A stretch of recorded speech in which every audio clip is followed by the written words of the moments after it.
મિત્ર અમે આવી ગયા છીએ અત્યારે આજે ધાબા ઉપર આવી ગયા. અમે જતા ગામમાંથી લેતા આવ્યા અમે પાંદડી હેઠે ખોલવા બેસી તો મસરા કરી દીધા ને દેખાય નહીં લાઈટ કરીને બે હોય ગત્તા ઉપર પવન લાગે ને બે એવા ધાબા ઉપર પછી બનાવી નાખી ખોલવાની તૈયારી કરી. માર્કેટમાં પાંદડી આવે પણ બધી કાળી આવે છે. ગુવાર લાવી તો ગુવાર સડે નહીં, પાંદડી ને રીંગણાનું શાક બનાવવાનું છે આજે.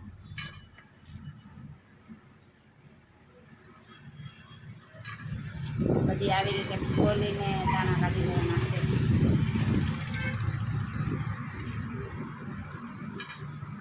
અમે ગયેલા હતા આજે બહાર વળતા બધું પકાલવું નહીં લેતા આવ્યા. પાંદડી તો ઉનાળે હોય તો કેટલી સરસ હોય લીલી, ને અત્યારે તો બધી કાળી છે પણ બકાલાની અત્યારે બહુ ઓલી છે એટલે પછી આવી રીતે લેવું જ પડે. એમાં તો કાંઈ હાલે જ નહીં.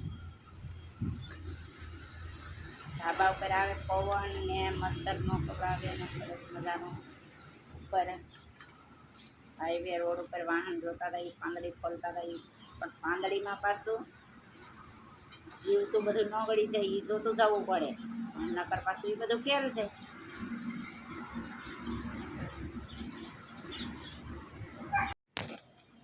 જય માતાજી, જય મા મંગલવંતાઈને મારી તરફથી હંધાઈને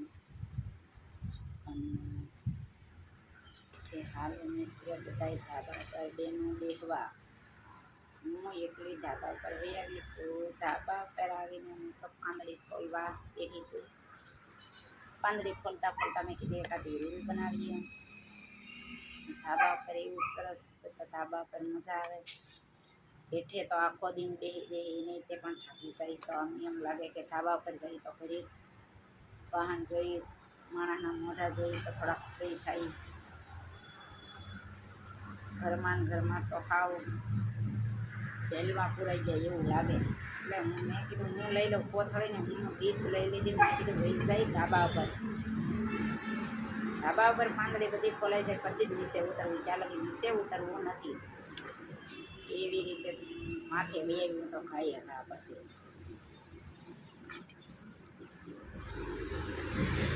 પાંદડી ખોલવા પછી ગેલા મળી કીધું લઈને મોડું કરી ગયા તો આ પાછી હોય જીવતી તો મને પછી સડે ભૂખ શાકમાં તો જમી જીતતી નહીં. એટલે દિવસ હતા પાંદડી ખોલીએ તો મજા આવે. સિલાઈ કામ કરતી હતી પણ સિલાઈ કામ કરતાં કરતાં ઊભી થઈ ગઈ કે પાંદડી ખોલવાની છે. એટલે આજે મોડા લગી હંચે બેસવાનું નથી થતું.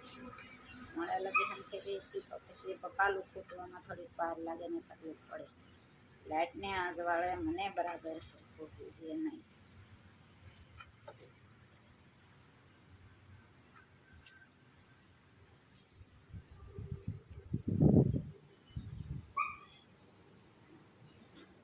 બાજુમાં કોઈ જલ્દી જઈએ હમણાં પીસા